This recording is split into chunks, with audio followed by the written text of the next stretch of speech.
Olá, concurseiro! Olá, concurseira! PM Bahia, Geografia do Brasil, Aula 1, Missão 1.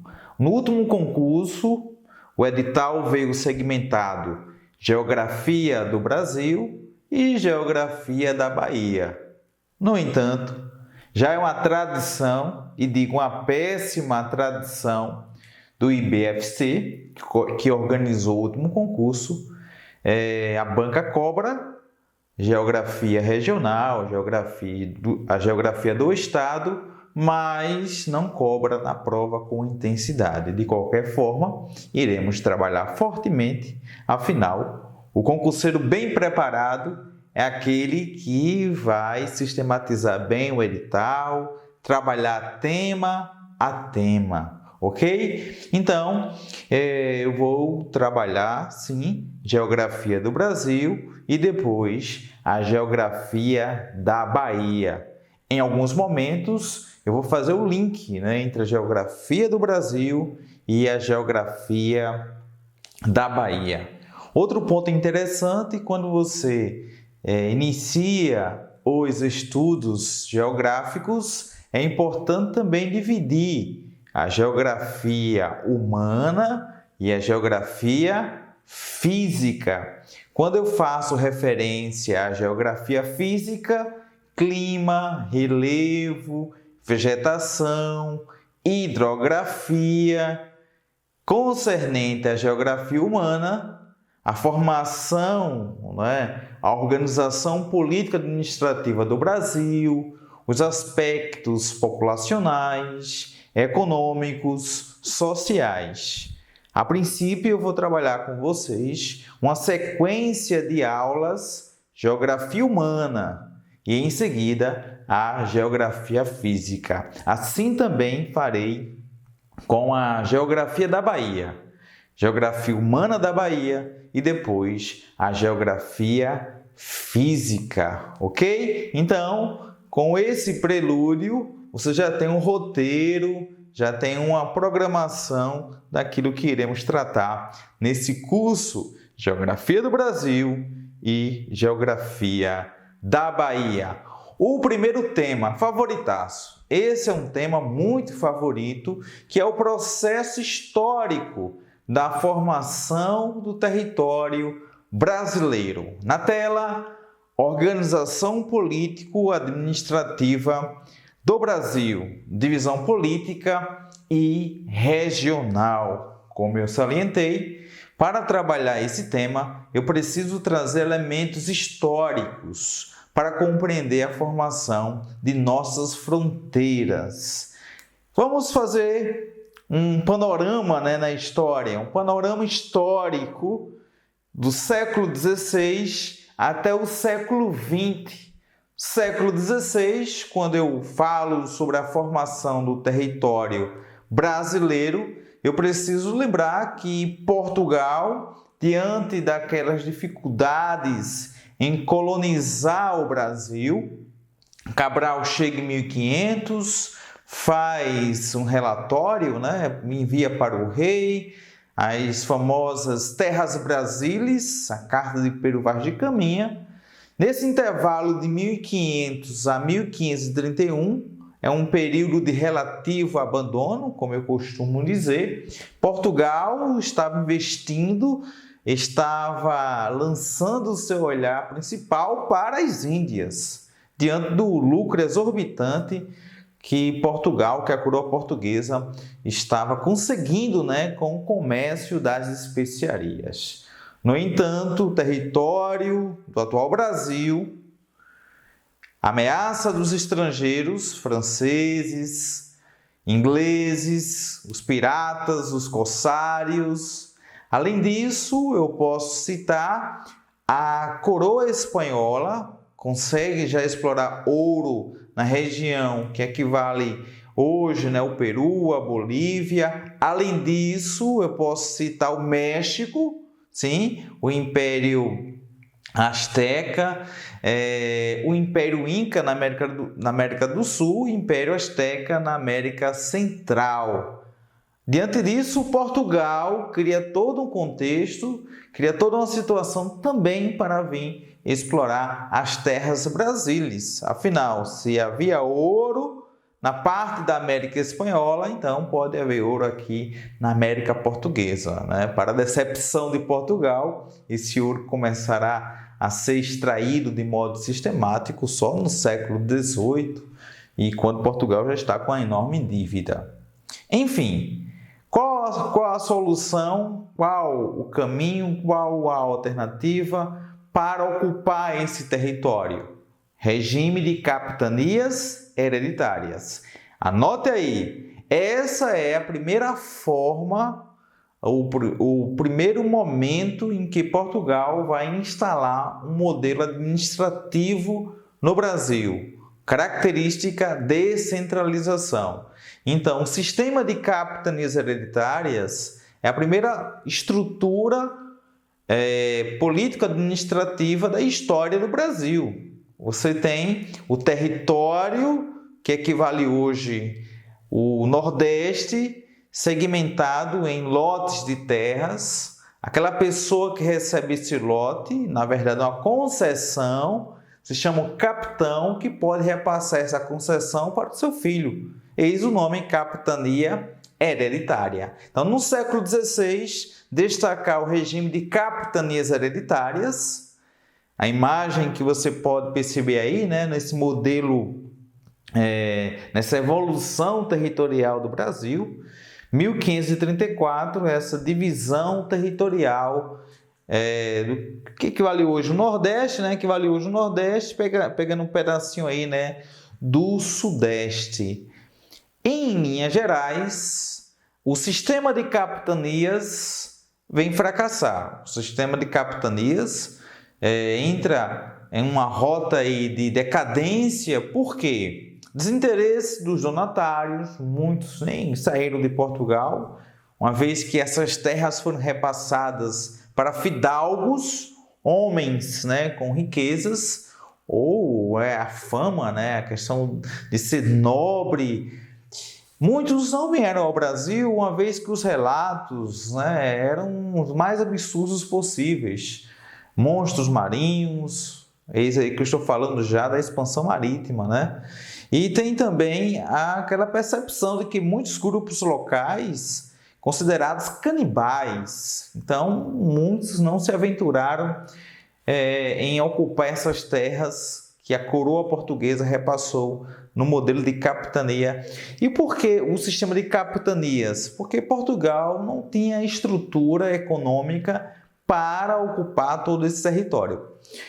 Além desse fator, eu posso citar também a experiência que Portugal desenvolveu na Ilha da Madeira, do Atlântico. Então, essa experiência foi fundamental.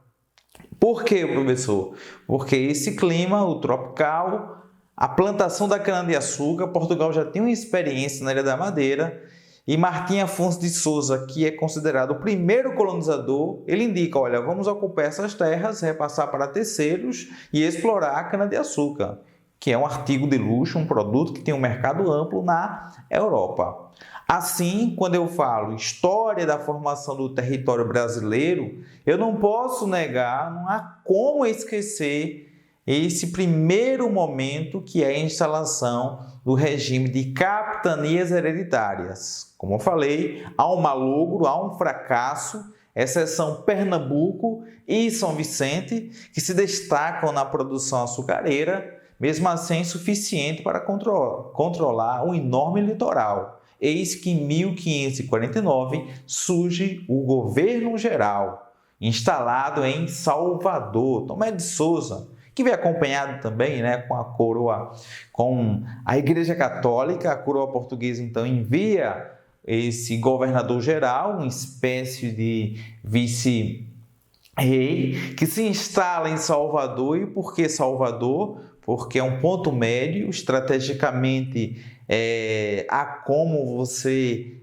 estruturar uma defesa nesse ponto médio, né, do Brasil na primeira metade do século XVI, ou segunda metade do século XVI. Então, o governo geral não vem eliminar as capitanias. As capitanias hereditárias seguem até o século XVIII, até o governo de Marquês de Pombal, primeiro-ministro português. Outros elementos que contribuíram para a formação do território brasileiro já no século XVI. As missões religiosas. A Igreja Católica Apostólica Romana, depois de perder muitos fiéis, diante da reforma de Lutero, de Calvino, Henrique VIII na Europa, então participa dessa colonização. Assim ela vai ocupar a região interiorana. Então isso possibilita o processo da formação do nosso território. Busca das drogas dos sertões, no caso essas drogas que são especiarias da região norte. A pecuária também. Além desse fator, eu posso também citar as bandeiras. As bandeiras que o professor de História, eu creio que o professor de História já trabalhou isso com vocês no curso, mas as bandeiras desenvolveram também essa função de ocupar o interior através da prospecção, a busca do ouro, o aprisionamento. Então, as bandeiras contribuíram para a expansão do nosso território, do território brasileiro, isso é inegável.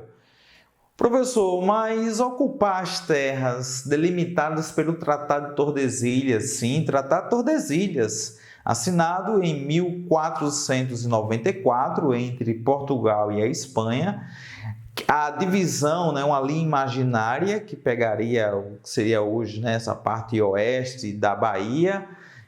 E você tem, nesse instante, que lembrar de um princípio do século XVI, o princípio uti possidetis. Uti possidetis, o princípio da posse. Quem chegar primeiro, a terra é sua. Mais ou menos assim, quando você chega no cursinho, o presencial, o primeiro dia, creio que não há ordem, olha, matrícula X, então você vai ficar em tal cadeira. Geralmente é algo voluntário. Chega lá, peguei a primeira cadeira, pronto. Cheguei primeiro, a cadeira é minha. É esse princípio que é desenvolvido no século XVI. Então, Portugal precisava ocupar os territórios. É por isso que a França ocupa o Rio de Janeiro, depois o Maranhão, a própria Inglaterra vai ocupando uma série de territórios na América Central, América do Norte. Porque se não tomou posse, então não tem dono. Então, quem chegar primeiro, a terra é sua. Daí a necessidade de Portugal criar toda uma situação de ocupar essas terras, através das capitanias hereditárias, que duram até meados do século XVIII, e em seguida o governo geral, que dura até 1808, porque 1808 a família real vem para o Brasil. Então, século XVI, século XVII, processos econômicos, sociais, religiosos, políticos contribuíram para a expansão das fronteiras, além do que estava estabelecido no Tratado de Tordesilhas, Drogas do Sertão, as missões. E um fato que marcou o século XVII, que também contribuiu para a expansão das fronteiras, foi a ocupação holandesa no Nordeste. Século XVII, os holandeses ocupam o Nordeste. Primeira tentativa, Salvador, fracassou. Depois, Pernambuco, 1630 até 1654, a presença holandesa no Nordeste. Esse fator contribuiu em que sentido, professor, para a expansão das fronteiras? Agora para e pensa. Vamos lá.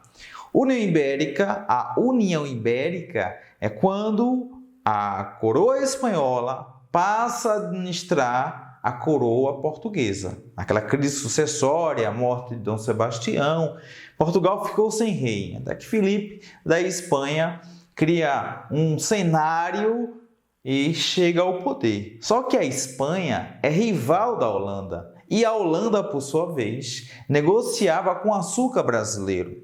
A União Ibérica flexibilizou, sim, o Tratado de Tordesilhas, porque uma parte pertencia à Espanha, uma outra parte pertencia a Portugal. A partir do momento que a união da coroa espanhola com a coroa portuguesa, não há mais sentido em falar terras portuguesas, terras espanholas. A União Ibérica que, entre outras causas, repercutiu fortemente a relação Portugal, Holanda e, em seguida, as invasões holandesas. Assim, as invasões holandesas estão num contexto da União Ibérica. Então, a União Ibérica contribuiu para a flexibilização do Tratado de Tordesilhas e as invasões holandesas também geraram todo um cenário, uma vez que muitas fugas para o interior, a formação dos quilombolas, sim, a formação dos quilombolas, e século XVII a expansão também da pecuária. Século XVIII citar a mineração, o ciclo do ouro contribuiu, quebrando, aquela rota Lisboa-Nordeste. Agora a economia vai ter grande fôlego e vai expandir bastante na região Sudeste com a mineração, a extração do ouro, a extração de diamantes. Diante disso, há uma modificação na estrutura administrativa portuguesa. A transferência da capital do Brasil, Salvador, para o Rio de Janeiro. Então, 1763, diante desse cenário da economia portuguesa passando por dificuldades, o avanço, o ciclo do ouro, ou a exploração das minas, então, Marquês de Pombal decide transferir a capital do Brasil, Salvador para o Rio de Janeiro. Questão estratégica para ficar acompanhando mais de perto essa exploração. E Marquês de Pombal, como primeiro-ministro de Portugal, precisava encontrar meios para enxugar a máquina, para aliviar a situação portuguesa, que não era nada boa no século XVIII. Então, a mineração contribuiu também para o avanço das fronteiras. Os próprios bandeirantes, que procuraram ouro na parte que seria hoje a região do Centro-Oeste, então também colabora para essa expansão.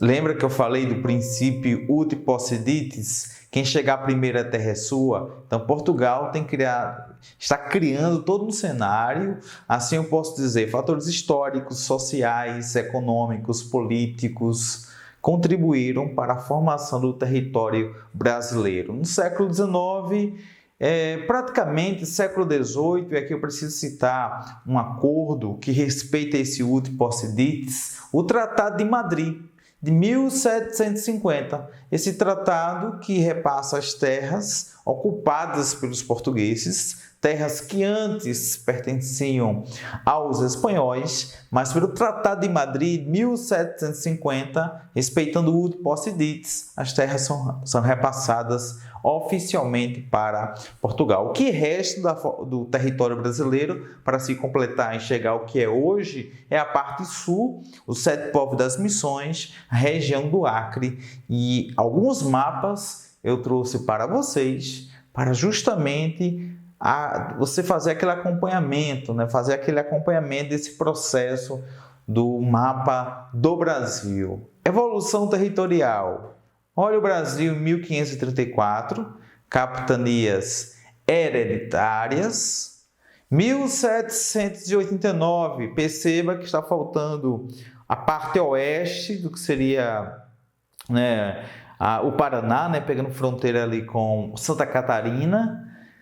1889 também continua nessas duas aberturas, salientando que 1534, capitanias hereditárias, 1789, o norte, que era o Grão-Pará, já em 1889, o norte já tem uma segmentação, Pará e Amazonas. Não esqueça, o assunto que estamos trabalhando é regionalização. O que vem a ser regionalização? É a divisão do território em regiões, em áreas administrativas. E é isso que você está acompanhando nessa evolução. A parte 1789, você tem o Mato Grosso, Goiás, Maranhão. Olha o tamanho de Pernambuco até 1789.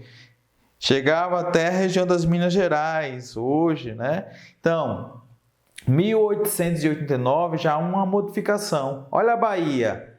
A Bahia é essa faixa a comarca de São Francisco, que pertencia a Pernambuco. 1889 passa para a Bahia. O cenário, 1817, Revolução Pernambucana, uma forma de retaliação. Pernambuco perde essa área que é repassada para a Bahia. Você pode enxergar também, fazendo a comparação entre 1789 a 1889.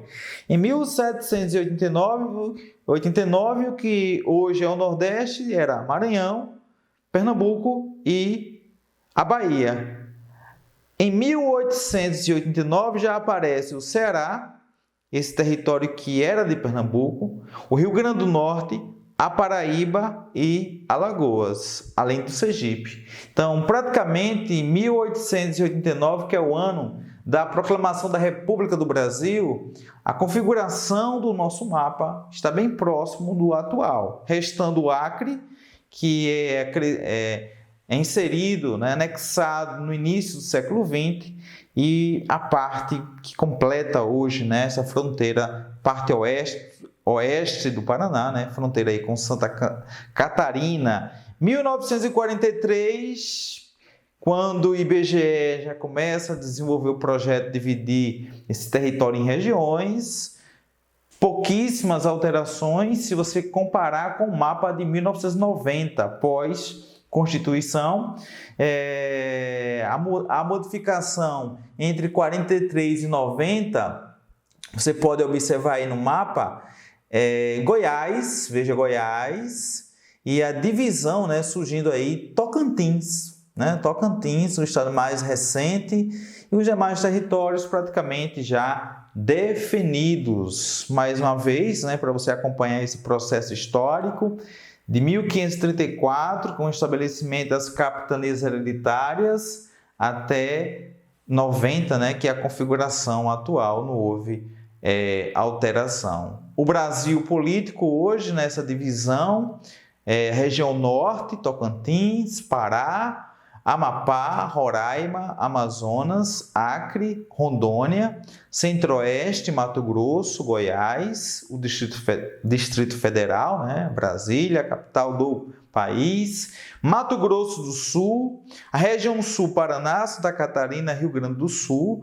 a região sudeste, Minas Gerais, Espírito Santo, Rio de Janeiro e São Paulo, região nordeste, Salve, salve, nosso Nordeste amado, Maranhão, Piauí, Ceará, Rio Grande do Norte, Paraíba, Pernambuco, Alagoas, Sergipe, a Bahia, que faz fronteira aí, com Espírito Santo, Minas Gerais, Tocantins, Goiás, Piauí, Você tem Pernambuco também, Sergipe, um estado aí, estrategicamente próximo aí, tem a fronteira com o norte, fronteira com o sudeste, com o centro-oeste, então a região um ponto médio, Por isso que foi escolhida Salvador, como a capital do país.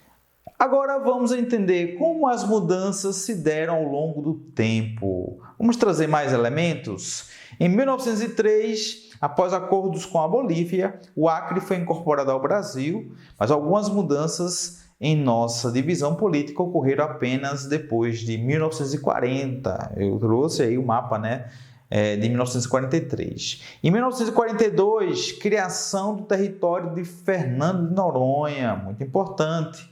Em 43, criação dos territórios de Guaporé, Rio Branco, Amapá, Ponta Porã e Iguaçu.